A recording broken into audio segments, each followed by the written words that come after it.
오여전도의 헌신 예배입니다. 지금 이 시간 오늘 말씀을 바탕으로 우리가 이제 헌신이라는 주제에 도달하고자 하는데, 이것을 위해서 제가 오늘 좀 많이 고민을 했던 것 같아요. 많은 고민을 했던 것 같은데, 제가 질문 하나를 드려보도록 하겠습니다.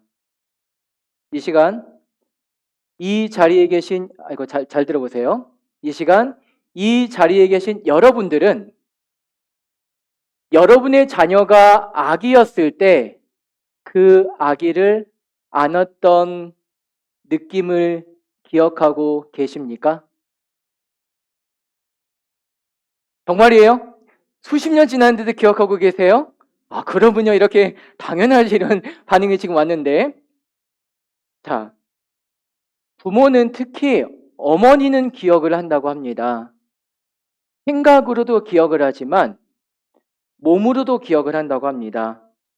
당연하죠. 몸으로 품었고, 몸으로 낳았고, 몸으로 안았기 때문에 정말 수십 년의 시간이 지나도 자기 몸이 기억을 한다고 합니다. 저는 어머니는 아닙니다만, 어제 이제 사남전도와 구여전도의 그 단합대회가 있었을 때 제가 갑자기 어떤 한 아기를 안게 되었습니다. 그 아기 울었을까 안 울었을까요? 한 친구는 울었는데 한 친구는 안 울더라고요. 그러니까 솔직히 말씀드리면은 제가 이제 또 저희 집 이야기를 꺼내게 되지만, 재경이를 아는 적도 있었고 아인이를 아는 적도 있고 재아를 아는 적도 있었어요. 그런데 솔직히 말하면 생각으로는 기억은 나지 않아요. 그런데 어제 안 왔던 그 경험을 되새겨 보니까 제 몸은 기억을 하는 것 같습니다. 저도 제가 기억을 하는데 이 땅의 어머니들은 이거를 얼마나 생생하게 기억을 하고 있을까? 그렇다면 잘 들어보세요. 그 아들과 딸이 아기였을 때 당연히 예뻤죠. 정말 당연히 예뻤죠. 그렇다면은 벌써 나보다 더 커버린 지금도 예쁜가요? 아이고야. 아기였을 때, 아기였을 때 그 자녀에 대해서 남들하고 대화를 할 때 우리 집 아기는 이래라고 몇 시간이고 그렇게 말을 할 수가 있다면은 지금도 그렇습니까?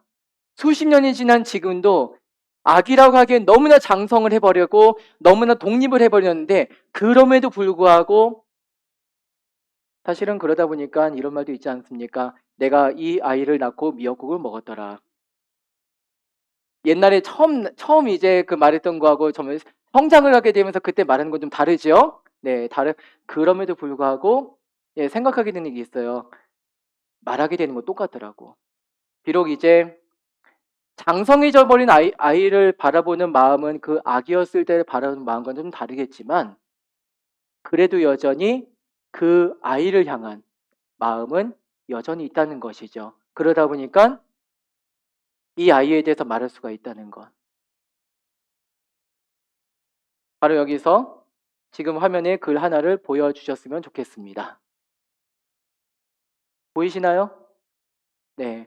오래되었지만 변치 않는다. 하나 더 보여드리겠습니다. 다음 페이지. 오래된 우리, 비록 그때의 뜨거움은 아니더라도, 비록 그때의 뜨거움은 아니더라도, 그 다음은 뭘까요? 그 다음은 오늘 가정주일인데 저와 여러분이 가족을 생각하는 마음일 것이고, 어쩌면은 더 나아가 저와 여러분이 나의 신앙생활을, 또는 그 신앙생활 가운데 지금도 함께 계시고 이끌어 주시는 하나님을 생각하는 마음일 수도 있습니다. 오래되었다? 비록 그때 당시의 뜨거움은 아닐 수도 있다. 그러나 설령 신앙생활한 지 오래되었다 할지라도, 자, 가정주의를 지키는 오늘인데 저와 여러분은 이 시간 하나님을 어떤 모습으로 생각하고 계십니까? 이것을 오늘 말씀의 기초에서 두 글자로 소망이라고 생각해 보도록 하겠습니다. 소망. 이 소망은 우리가 스스로 만들어낸 게 아니라 하나님께서 주신 것입니다. 그리고 그 어떤 것으로도 끊어낼 수가 없습니다. 설령 죽음으로도 끊어낼 수가 없는 게 소망입니다. 오늘 말씀에서 살펴볼 첫 번째, 우리의 소망은 산 소망입니다. 그래서 비록 그때의 뜨거움은 아니더라도 끝까지 여전하신 우리 하나님께 감사드릴 수 있는데 바로 이 지점에서 살아있네. 살아있죠? 자, 이 말이, 이 살아있네라는 말이 좀 더 보여주시겠습니까? 살아있네라는 말이 오늘 말씀과 관련 지었을 때, 우리가 읽은 오늘 말씀을 생각했을 때 어떤 느낌으로 다가오십니까? 살아있네 라는 이 말이. 아마 여기에 대한 생각은 지금 우리가 이렇게 한 명 한 명 모인 만큼이나 조금씩은 다를 것입니다. 다만 너 여전하네, 너 안 죽었네, 야 변하지 않았네, 이런 의미로서는 같을 것입니다. 말 그대로 살아있네, 살아있다. 과거로부터 지금까지 살아있으며 앞으로도. 그리고 그 점에 있어서 설령 죽음이라 할지라도 그것이 끊어내지 못한다. 그런 의미로서 살아있네. 사실 저도 마찬가지죠. 내 육체, 내 몸뚱아리는 죽음이 뺏어갑니다. 어쩔 수 없어요. 죽음이 뺏어갑니다. 한번 죽는 게 정해져 있기 때문이죠. 언젠가는 죽음에 이르게 됩니다. 또 살아있는 동안에도 산전, 수전, 공중전을 다 경험하기 때문에 시간이 지나면 지날수록 부정적인 의미로서 예전 같지가 않죠. 그러나 내 영혼은 죽지 않습니다. 내 영혼, 내 중심은 죽음에다가 빼앗기지 않습니다. 한 소망, 살아있는 소망, 이것은 내가 영으로 사는 모든 시간 가운데 무언가를, 내 영이, 내 중심이 무언가를 기대하고 바라는 것입니다. 그렇게 바라는 마음이 결코 없어지지 않고 계속되는 것입니다. 이것을 역시 소망이라고 합니다. 더 나아가 산소망, 영은 없어지지 않기 때문에.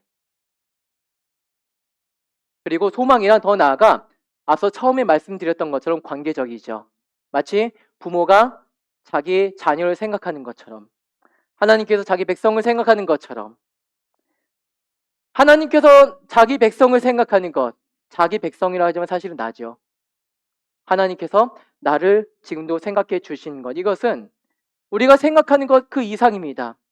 하나님께서 나를 생각해 주시는 것은 그 관계가 너무나 끈끈합니다.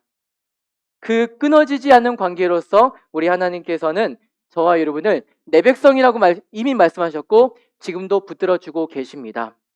그렇다면 그 하나님과의 관계 가운데서 우리는 과연 무엇을 소망하고 있는가? 자, 3절 말씀입니다.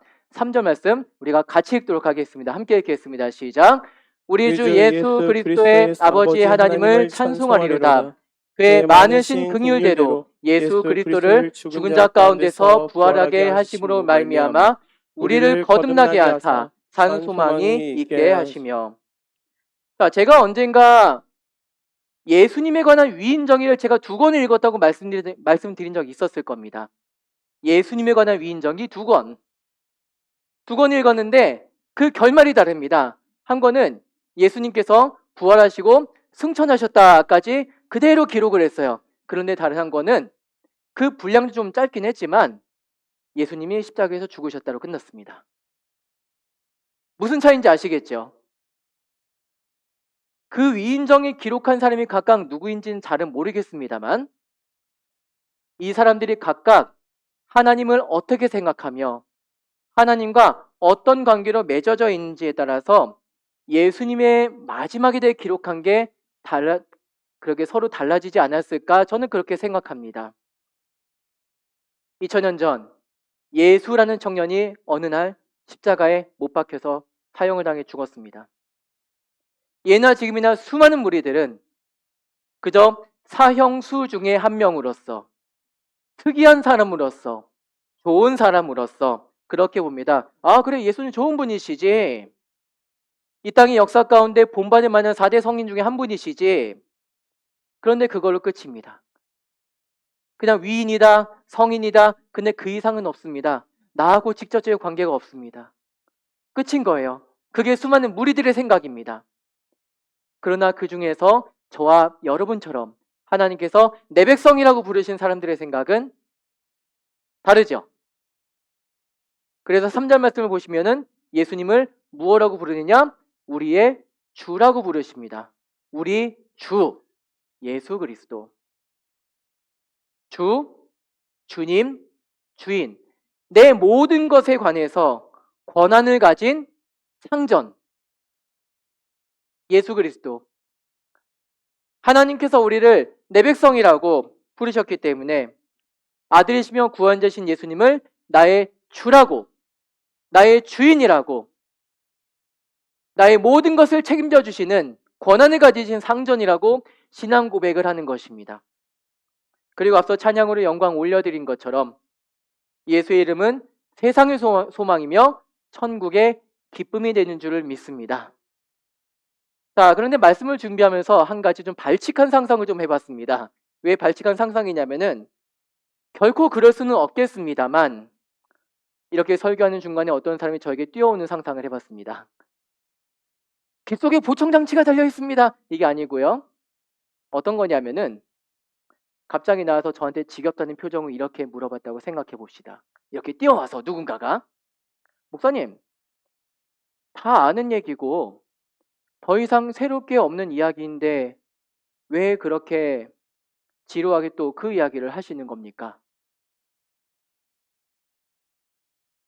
물론 이런 일은 없기를 소망합니다만 만약에 이런 질문을 누군가가 여러분에게 그렇게 질문한다면 뭐라고 대답을 해주시겠습니까?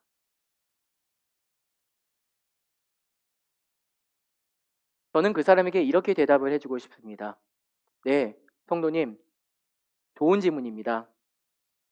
그런데 만약에 이런 하나님 이야기가 성도님의 하루하루 삶과 직접적인 연관성이 없다면은 그 말이 맞을 것입니다. 그러나 하나님이 당신에게, 우리 성도님에게 아주 오래전 이미 찾아와 주셨고 우리 성도님의 이름을 모른다 하지 않으시고 알아주셨고 더 나아가 성도님의 삶과 죽음과 더 나아가 영원한 천국의 기쁨까지 하나님께서 전적으로 책임져 주사 만들어 주셨는데 우리 성도님 위해서 그렇게 만들어 주셨는데 그렇다면은 이 이야기가 그저 지루한 이야기로 들릴 수가 있겠습니까? 당신을 만들어준 얘기인데 당신의 모든 것을 만들어준 이야기인데 그렇다면 그 이야기는 몇 수십만 번의 그 이상 이야기를 할지라도 전혀 지루하지도 않고 전혀 지겹지도 않고 더 나아가 파면 팔수록 새롭고 감사하게 되고 소망하게 되는 그런 이야기가 되는 것입니다. 자, 우리가 이렇게 교회를 다니고 말씀을 배우고 기도하고 여전히 그렇게 살아가는 것. 네, 모르는 사람들은 모르죠. 모르는 사람들은 그래서 교회 다니면 돈이 나오냐 밥이 나오냐 그렇게 비난을 하죠. 요즘도 그렇게 비난하는 것 같더라고요. 그러나 그래도 여전히 신앙생활을 우리가 할 수 있는 것. 하나님의 사람으로서 하나님과의 관계가 맺어진 것에 우리의 소망은 산소망이 되기 때문입니다. 그 소망은 결코 죽음과 같은 것이 끊을 수가 없는 소망입니다. 그리고 4절 말씀처럼 썩어지지도 더럽혀지지도 낡아지지도 않는 소망입니다. 이것을 4절 말씀에서는 유업이라고 부릅니다. 오늘 말씀에서 이 시간 조금은 짧게 살펴볼 두 번째, 하나님과 함께하는 우리의 소망은 첫 번째는 산소망이며 두 번째는 바로 유업의 소망입니다. 유업의 소망. 네, 유업의 소망이고 4절 말씀 띄워주시겠습니까? 4절 말씀입니다. 네, 제가 읽겠습니다. 썩지 않고 더럽지 않고 퇴하지 아니하는 유업을 있게 하시나니 곧 너희를 위하여 하늘에 간직하신 것이라. 아주 먼 옛날이었습니다. 한 족장이 자기의 자식들을 전부 다 불러 모았습니다. 그 자식들 중에서 대부분의 자식들에게 하나하나씩 재물을 주었습니다. 차별적으로 주지도 않았고 그걸 받고 섭섭하지 않게 충분하게 재물을 주었습니다. 그런데 재물을 그렇게 넉넉하게 주고 나서 이렇게 말합니다. 나에게서 떠나라. 알아서 너의 길을 걸어가며 너의 삶을 살도록 해라. 그렇게 해서 수많은 자식들이 재물을 받고 그 족장, 그 아비의 곁을 떠났습니다. 그리고 한 사람만 남았습니다. 이제 족장은 한 명만 남은 자식에게 이렇게 말합니다. 너는 이제부터 본격적으로 나의 뒤를 이어야 한다. 나의 것은 너의 것이다. 그러나 명심해라. 나의 삶을 너도 똑같이 살아야 할 것이다. 너의 능력으로 안 되는 것 나도 다 안다. 그러나 너와 나의 하나님께서는 그 하나님의 유업으로 이어주시는 삶을 끝까지 살 수 있도록 도와주실 것이다. 이거 누구 얘기일까요? 창세기 25장에 아브라함과 이삭 이야기를 좀 꾸며본 겁니다. 이삭을 제외한 이스마엘이라든가 그두라의 자식들은 다 약간의 재물을 받고 좀 섭섭하지 않게 재물을 받고 떠났습니다. 재물은 얻었어요. 재물은 얻었지만 아브라함의 유업을 이어받지는 못했습니다. 이삭만이 아브라함의 유업을 이어받았습니다. 아브라함의 삶을 그대로 이어받았고 아브라함의 하나님이 그렇게 해서 이삭의 하나님도 되는 것입니다. 자, 우리가 살펴보면 어떻습니까? 어떤 사람은 그 아비로부터 유업을 그대로 이어받았고 어떤 사람은 아비와 단절되는 대신에 아비로부터 재물을 받고 떠났습니다. 뭐가 더 크게 보입니까? 때로는 재물이 유업보다 더 크게 보일 수가 있습니다. 그러나 하나님께서 불러주시고 가르치시고 알게 하신 이상 재물보다 더 큰 것이 유업, 세상의 재물보다 더 큰 것이 천국의 유업인 줄을 우리는 믿습니다. 재물의 복은 재물 그 자체로 끝이 납니다. 그리고 아무리 노력을 할지라도 재물의 복은 재물로서도 그리고 그 재물을 사용하는 사람으로서도 결코 한결같지가 않은 그런 어려움이 있습니다. 그러나 유업의 복은 다릅니다. 유업의 복은 그 복의 근원이 되시며 우리를 부르신 하나님에게까지 나아가게 되는 것입니다. 복의 근원이 되신 하나님에게까지 나아가는 것. 하나님에게 딱 달라붙어서 떨어지지 않는 것. 유업의 복이며 믿음의 복입니다.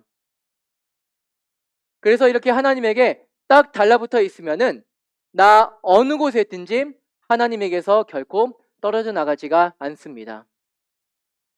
참고로 성경에서 믿음을 이야기할 때 이렇게 하나님에게 달라붙는 것을 이야기를 합니다. 아까 말씀드렸던 창세기에서는 아브라함이 여호와를 믿으니 여호와께서 그를 의로 여기셨다라고 그렇게 성경은 증언합니다. 사실 그럼에도 불구하고 아브라함은 한결같지는 못했죠. 하나님과 그렇게 언약을 맺었음에도 불구하고 자식의 어떤 그런 자식에 관한 불안함으로써 첩을 얻어가지고 다른 소생을 얻어서 그로 유업을 이어가게 하려고 했죠. 우리도 마찬가지입니다. 늘 기쁘지만은 않습니다. 앞서 처음에 말씀드렸던 것처럼 늘 오래된 만큼 늘 뜨겁지만은 않습니다.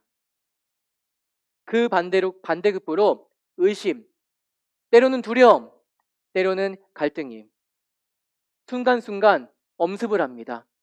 순간순간 화살처럼 엄습을 합니다. 그럼에도 불구하고 우리가 하나님에게 딱 달라붙는 이상 우리의 마음은 하나님에게서 떨어져 나가지 않아야 됩니다. 그렇게 신앙생활로서 오늘을 사는 것, 유업의 소망입니다. 산송함이며 유업의 소망. 그리고 그 유업을 오늘의 삶으로도 설명을 하지만 오늘 말씀은 미래에 더 크게 받을 것으로도 설명을 하죠. 4절 말씀에서는 하늘에 간직한 유업, 그리고 5절 말씀에서는 말세에 나타나기로 예비한 구원이라고 말합니다. 왜 그렇게 장차 그 미래에 대해서 그렇게 말을 했을까요? 그것은 성도의 삶은 여전히 오늘의 문제, 오늘의 두려움, 그 계속 걸림돌이 되는 이거 신앙생활 계속해도 괜찮을까라고 어떤 그렇게 고민하게 되는 그런 문제를 여전히 갖게 되기 때문입니다. 오늘 우리가 이렇게 예배드려서 아멘 하다가도 우리가 이렇게 문을 나서서 다시 월요일부터 시작된 일상을 살아가면 어떻습니까? 그래서 한 가지 더 살펴볼 것, 산소망, 유업의 소망, 그리고 한 가지 더 살펴볼 것은 이기는 소망입니다. 6절 말씀은 이렇습니다. 그러므로 너희가 이제 여러 가지 시험으로 말미암아 잠깐 근심하게 되지 않을 수 없으나 오히려 크게 기뻐하는도다. 여러 가지 시험이라고 했을 때 좀 잠깐 찾아봤어요. 찾아봤는데 이게 무슨 시험일까? 2000년 전 베드로전서를 이제 성도들이 받았을 때 그 성도들에게 어떤 큰 시험이 있었을까? 어떤 사람은 그게 로마 대화제 사건으로 인한 그 기독교에 대한 핍박이었다고 설명을 하지만 사실은 정확하지는 않습니다. 이게 어떤 시험이었다, 어떤 핍박이었다 그렇게 정확하게 찝어져 나오는 게 없더랍니다. 여기서 한 가지 생각해 보게 되는 것. 뚜렷하게 어떤 역사적으로 어떤 큰 어떤 시험은 아니라 할지라도 나라는 사람의 삶을 둘러싸고 있는, 그래서 오늘도 이렇게 기도 제목을 가지고 나오셨습니다만 그래서 기도하지 않을 수 없고 그 기도 가운데서도 고민하지 않을 수 없는 그런 수많은 문제들이 각각 있습니다. 저도 마찬가지고 우리 성도님들도 수십 년의 신앙생활 했음에도 불구하고 여전히 그런 문제들은 있습니다. 하나님 이럴 땐 어떻게 해야 될까요? 라고 묻는 것은 양반이고 때로는 하나님과도 갈등하게 되는, 하나님의 저를 그냥 그대로 냅두시는 겁니까? 라고 그렇게 왜 침묵하시는 겁니까? 라고 그렇게 말을 하게 되는 그런 것들 분명히 있습니다. 여러분은 그때 어떻게 해결을 받으셨습니까? 어떤 것으로 해결을 받기를 원하십니까? 그 가운데 어떻게 기도 가운데 나아가기를 원하십니까? 신앙생활에 있어서 아마 우리 성도님들 그 신앙생활의 지표가 되는 어떤 이야기라든가 어떤 다른 사람의 말이라든가 그러한 것이 수십 년이 지나도 기억되는 게 있을 것입니다. 뭐라고 없겠습니까? 하나 있습니다. 지금은 이제 군목생활 마치고 대구에서 목회하고 계시는 분의 얘기입니다. 그분이 이제 군목도 사실 공무원이에요. 공무원이다 보니까 20년 근속하면 연금을 받을 수가 있습니다.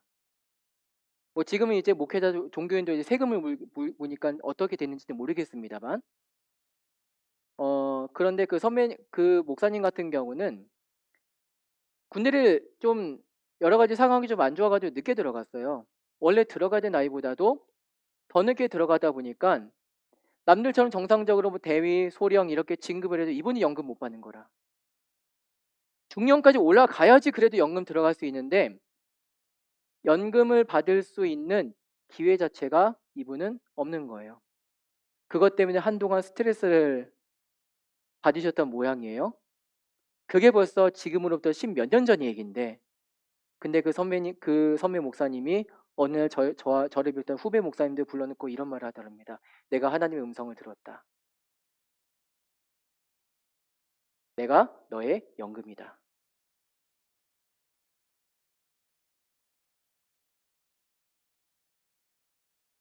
안 적으셔도 돼요. 그분의 신앙 고백이에요. 저는 또 저들의 신앙 고백이 있겠죠. 우리 성도님들의 신앙 고백이 있을 것입니다. 물론 그 신앙 고백이 있다고 할지라도 나를 둘러싼 문제는 아마 내 육신이 땅에 묻힐 때까지 계속될 것입니다. 그리고 사실 그런 문제와 같이 결부해 가지고 신앙생활을 계속하고 그렇게 계속 하다 보면은 어느 순간 그렇게 오래되고 하다 보니까 마음이 무뎌지는 것이 사실이에요.